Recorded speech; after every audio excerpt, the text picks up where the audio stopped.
Well, Brian, are you ready for a wine and cheese party? Absolutely, Isaac. So what are we having today? We have a Rain! Greetings, everybody. I'm Brian Singh from Brian's Stable. And I'm Isaac Bignell from Say Cheese. And we are here to pair wine with cheese. How novel. Absolutely. So today we are going to be pairing one of my favorite wines and one of my favorite varietals, and it is a Chenin Blanc, but it is from the Loire region. It is Champalou 2019 Vouvray.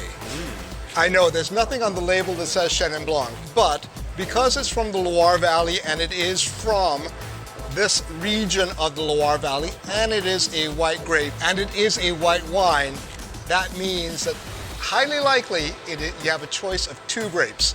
One, Sauvignon Blanc, which Loire is famous for, and the other famous one from the Loire region, Chenin Blanc. Should we talk about Cabernet Franc as well, or is that another video, Brian? Absolutely. But one thing that's kind of fun about Cabernet Franc, the Cabernet Sauvignon was born out of pairing up Cabernet Franc and Sauvignon Blanc. I didn't know that. That's where the Cabernet Sauvignon comes from. Oh. You see? And that was emanating from that part of France. So Chenin Blanc, it is a white grape. It could be done in a dry style, it could be done in a sweet style, it could be done in a sparkling style or still style. It is basically the all-round and one of the most versatile grapes you can have in the market. And one thing also, it does exceptionally well in near coastal regions. So the other places that it grows are places like South Africa. You do get some in California. You're starting to see some Chenin out of New Zealand. So, but yes. Chile too? Chile, I can't say that we're doing Chile just yet, but I could see that given the sort of conditions, it'll be Chenin could thrive there. Love it. You know, and one of the things about the Loire Valley, it is like the Rhone Valley, plays second fiddle to the big regions of Burgundy and Bordeaux. But do not overlook them, please, because what you're going to find here is you're going to find wines that are going to cost maybe about 20 to 30% less than you'd have in Bordeaux or Burgundy, and they are amazing. And they are food-friendly wines. Brian, how many appellations are there in the Loire? There's many, I believe. There's many.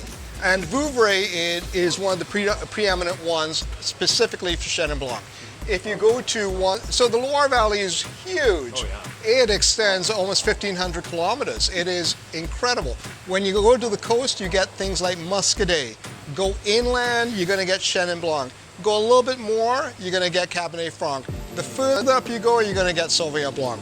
But the real charmer for me from the Loire Valley is always going to be the Chenin Blanc. Absolutely. All right, it's lovely. All right, so how about we give this a sniff? All right, let's check out the nose on this baby. What do you? It's just so clean. It's just like the essence of the aristocracy of France, I think. It is. You can count the chateaus along the Loire, can you not?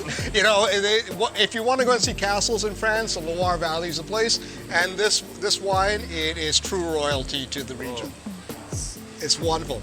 You know, here's one of the signatures of this wine: wet wool.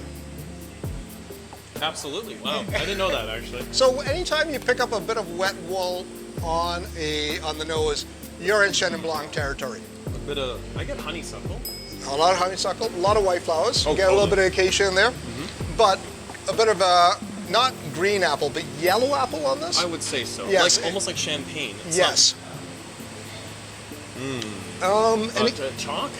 A splash of chalk? Yep, that's coming through. That's that mineral nose, very stony, Oh yeah. but it is wonderful. Let's Oh, yeah. give it a taste. Absolutely.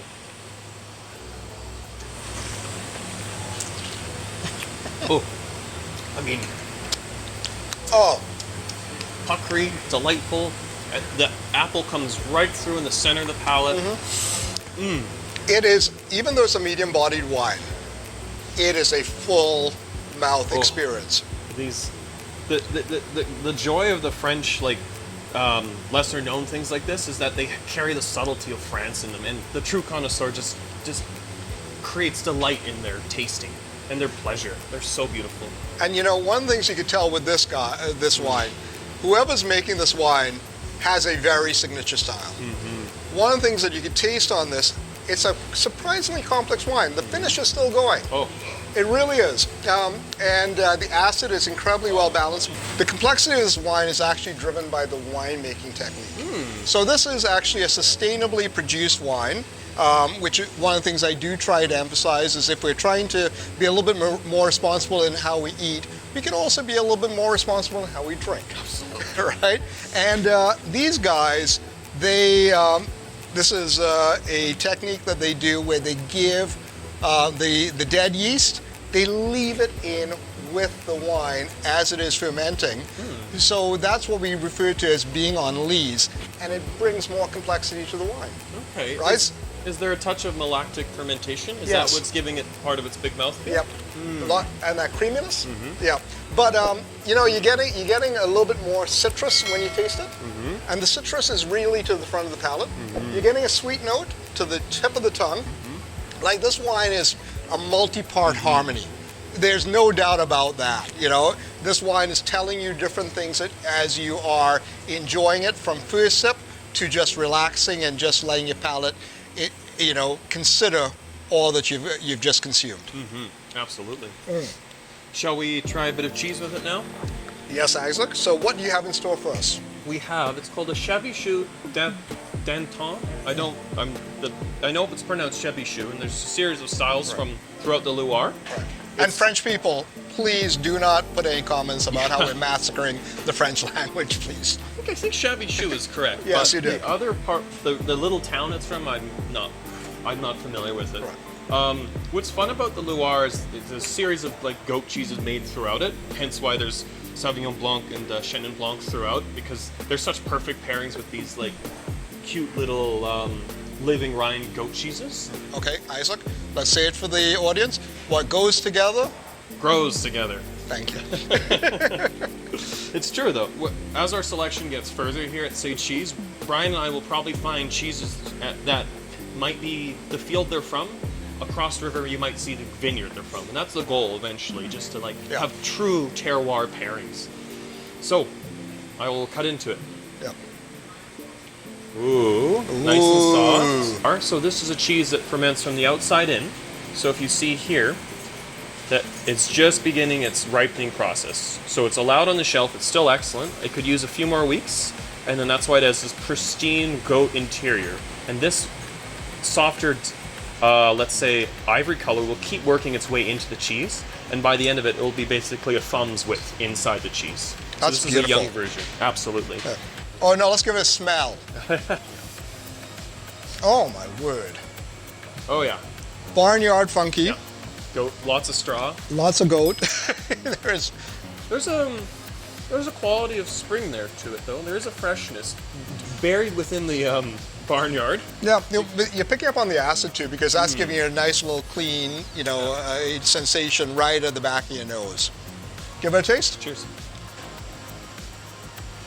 Oh, the sweet, and like for something so pungent, it's actually quite subtle. It is. And I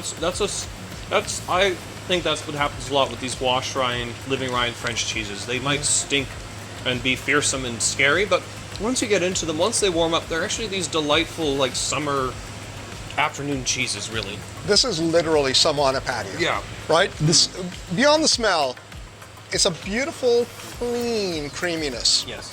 It really just forms a very thin layer on the palate, very predominant on the front of the palate, kind of stops at mid-palate. The acid takes over. Absolutely. And the creaminess really takes over the back of the mouth. Yeah, absolutely. And there's just like, though it's more barnyard in smell, I get more like soil and hay on the palate. It's Yes. totally clean. Right. So Let's give it a go with the wine.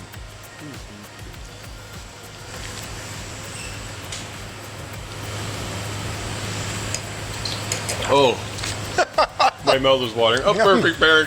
Lovely. You are salivating. This cheese is just inhabiting all the corners of your mouth, and the wine is just playing a Gentle little caress. dance around all of it. The creaminess, it that's so it good. dials it up to 11. It's incredibly intense and beautiful. For something that kind of was slightly creamy, with the wine just brings forward every ounce of fat. Oh, it's beautiful. Yeah. Okay, I can't stop having the pairing, but the thing about the cheese, it makes the wine more luscious. Right? You know, like before, it seemed dry. Oh, now it is It's- sweet and intense. Oh. Yes, and you're getting little honey notes on the. Yes, there's that. Oh, and those.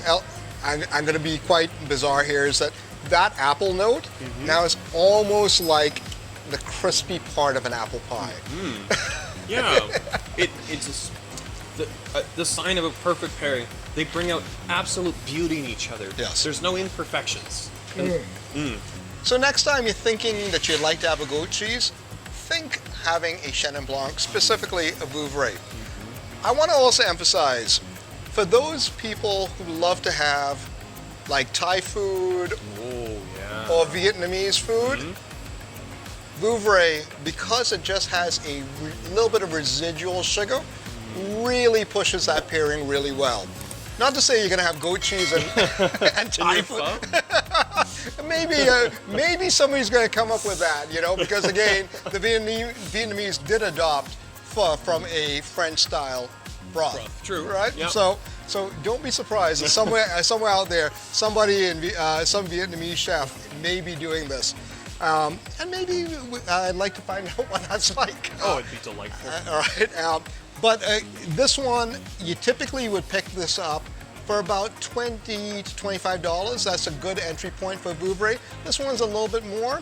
And for what you get for the money is that you get a longer time in storage, so it ages a little bit more at the winery, but you get some technique elements like the extended time on the lees to actually give this wine a lot more of a really complex mouthfeel, but also the flavors that really go all over the map and really bring a lovely sensation to your palate. So go out to your wine store, go and pick up a Vouvray, and sample it on its own. It's a lovely drinking wine, very patio friendly, and sample it with maybe some Thai food, but really, give it a go with some goat cheese, and you will have a wonderful evening sharing a bottle of Vouvray with friends.